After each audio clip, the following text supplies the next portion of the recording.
আসসালামু আলাইকুম বন্ধুগণ, কেমন আছেন সবাই? আশা করি সবাই ভালো আছেন। আমিও আলহামদুলিল্লাহ আল্লাহর মধ্যে ভালো আছি। তো ধারাবাহিকভাবে সূরা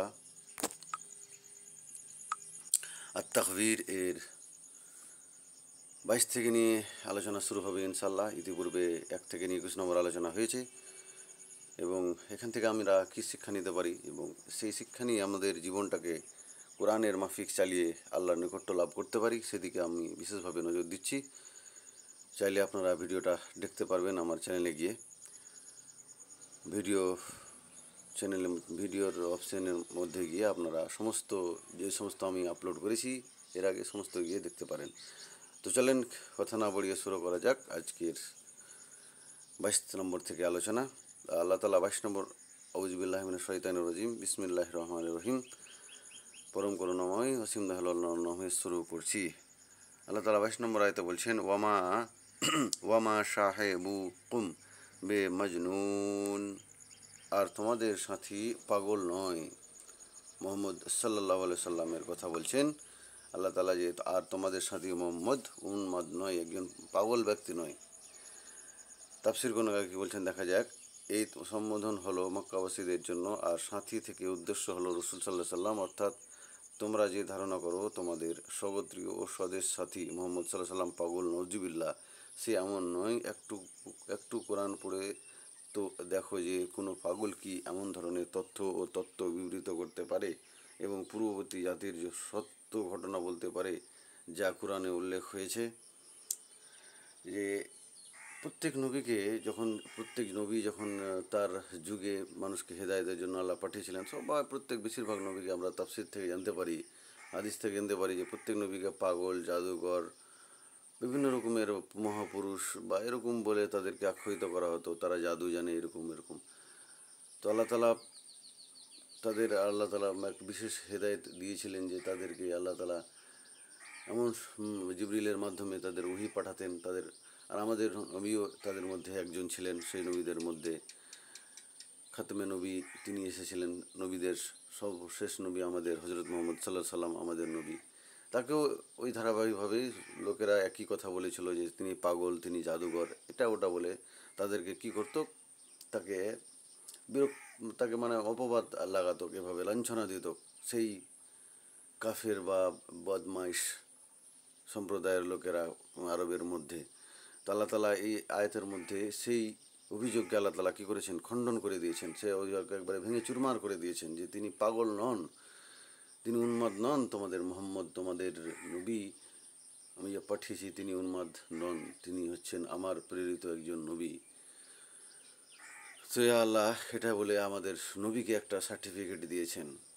আজকে দেখবেন অনেক মুমিন, অনেক ভালো মানুষ যদি থাকে, কোনো ভালো কথা কেউ বলে বা আল্লাহর কথা কেউ বলে বা কোনো ভালো কথা কারো নজরে পড়ে, তো তাকে উন্মাদ এটা ওটা বলে কি করে, তাকে মানে বিরক্ত করার চেষ্টা করে সব দিক থেকে। কিন্তু আল্লাহ সেই একইভাবে যেভাবে তিনি তার নবীদের রক্ষা করেছিলেন, সেভাবে তার প্রিয় বান্দাদেরও রক্ষা করেন। সেটা আমাদের চোখে নজর না পড়লেও আল্লাহ তাআলা ঠিক তার প্রিয় বান্দাদের কী করেন, সবসময় খেয়াল রাখেন। এখান থেকে আমরা এটাই বুঝতে পারছি। এরপর 23 নম্বর আয়াতে আল্লাহ তাআলা বলছেন, ওয়ালা কাদারা আহু বিল উফুকিল মুবিন, ওয়ালা কাদারা আহু বিল উফুকিল মুবিন, আর সে তাকে সুস্পষ্ট দিগন্ত দেখেছে, মুহাম্মদ সাল্লাল্লাহু আলাইহি সাল্লাম, অবশ্যই সে তাকে স্পষ্ট দিগন্তে দর্শন করেছে।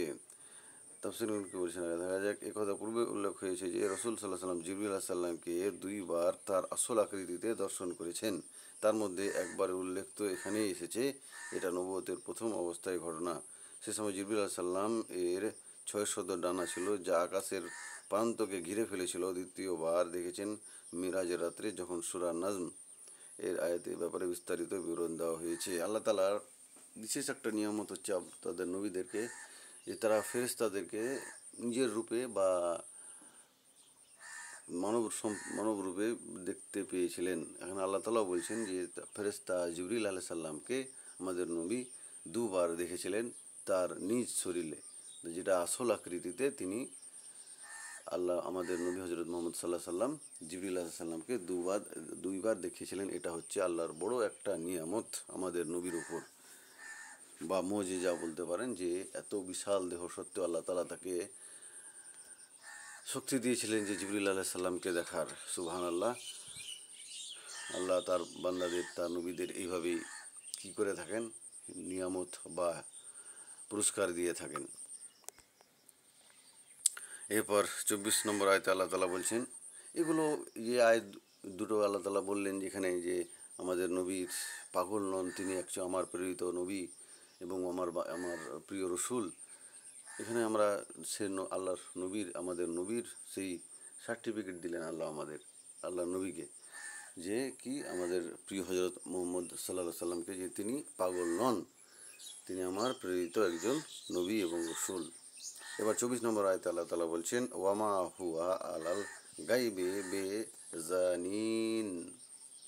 বেজানিন, আর সে তো গায়েব সম্পর্কে কৃপণ নন। আল্লাহ তাআলা বলছেন সে অদৃশ্য ওহী প্রচারে কৃপণ নন। এখানে নবী সাল্লাল্লাহু আলাইহি সাল্লাম এর ব্যাপারে স্পষ্ট করা হচ্ছে যে তার নিকটে যে খবর আসে, যে বিধিবিধান ও ফরজ অবতীর্ণ হয়, তার মধ্যে কোনো বিষয়কে তিনি গোপন রাখেন না, বরং রিসালাতের দায়িত্ব অনুভব করে প্রতিটি কথা ও বিধান লোকদের কাছে পৌঁছে দেন।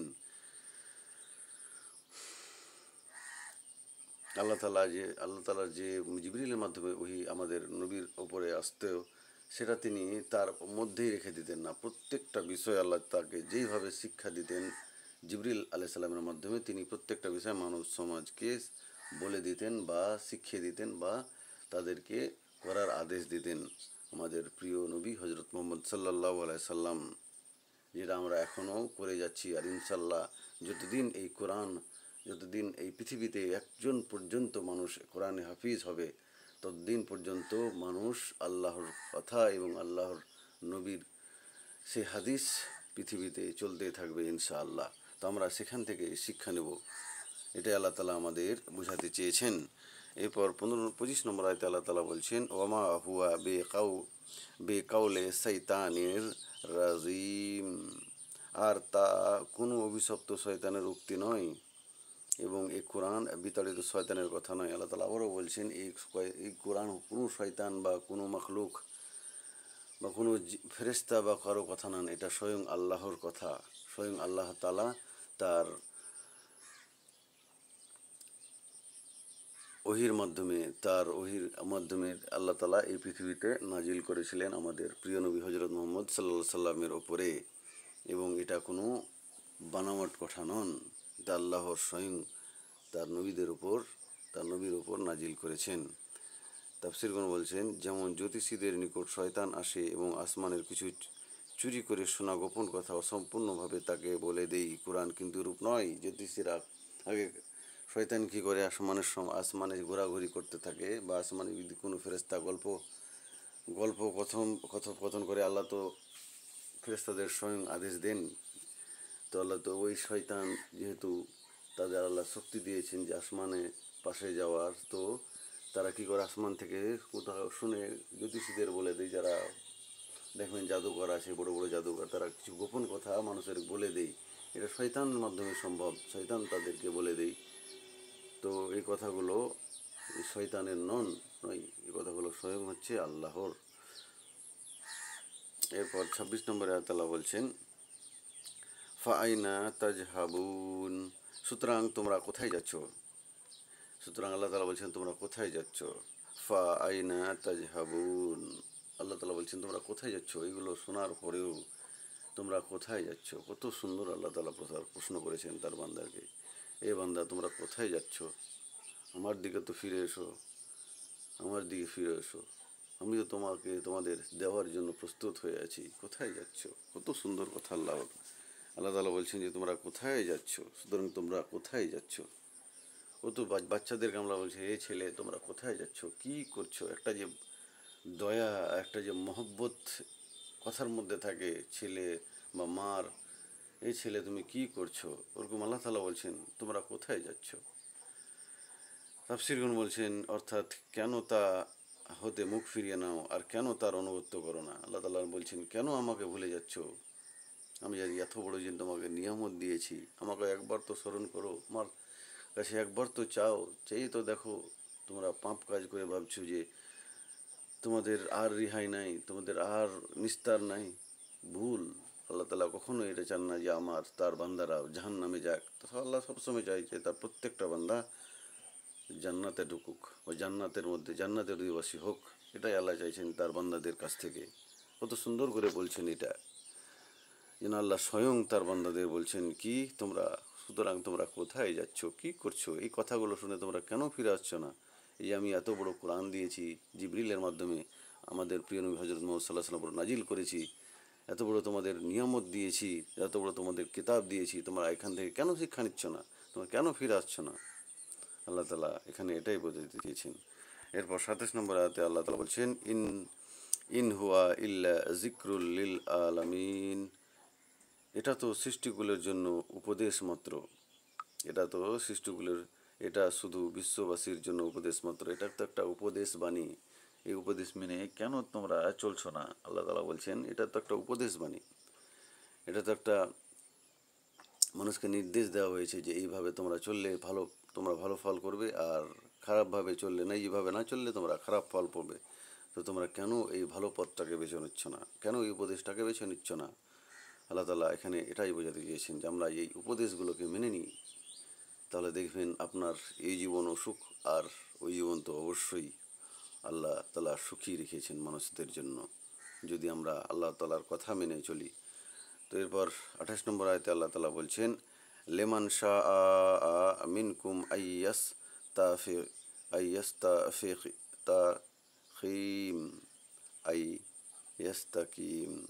যে তোমাদের মধ্যে সরল পথে চলতে চায় তার জন্য, যে তোমাদের মধ্যে সরল পথে চলতে চায় তার জন্যে, তোমাদের মধ্যে যে সরল পথে চলতে চায় তার জন্য এটা কি হচ্ছে? একটা উপদেশ, একটা বাণী, একটা একটা বলা একটা নির্দেশিকা, যে এইভাবে চললে তোমরা শান্তি লাভ করবে, জান্নাত পাবে, আল্লাহর নৈকট্য লাভ করবে।